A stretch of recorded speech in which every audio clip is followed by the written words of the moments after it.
In this video, I'm going to show you how to verify your Venmo account. By the way, if you're a business owner, Venmo is probably not the right solution for you. But more on that later.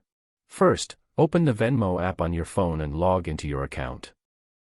Once you're on the home screen, tap on your profile icon. After opening your profile, you may see a message asking you to verify your identity in order to fully use your Venmo balance and payment features. Tap on that option to begin the verification process. Next, Venmo will ask you to enter some personal information.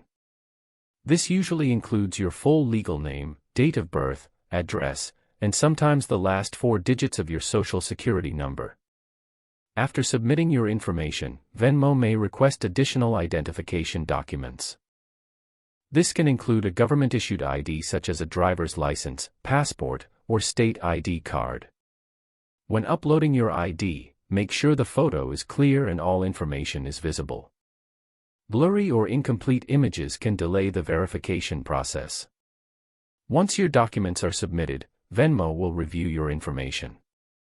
In most cases, verification is completed within a few business days, although sometimes it can happen faster. After your account is verified, you'll be able to use more Venmo features, including holding a balance, increasing limits, and making transfers more easily. Venmo is decent, but personally I prefer MoneyGram for day-to-day money transfers, especially if you live in the US or Canada. If you're worried about online fraud, they even have physical locations near you where you can make transfers in person. Link in the description below to create a free account. But if you run a business or plan to start one, Airwallex is a much better option. You can send and receive money from all over the world, in many different currencies. It's a complete business banking account that goes way beyond what Venmo offers. There should be a video popping up on your screen now. It's a detailed Airwallex review covering everything you need to know.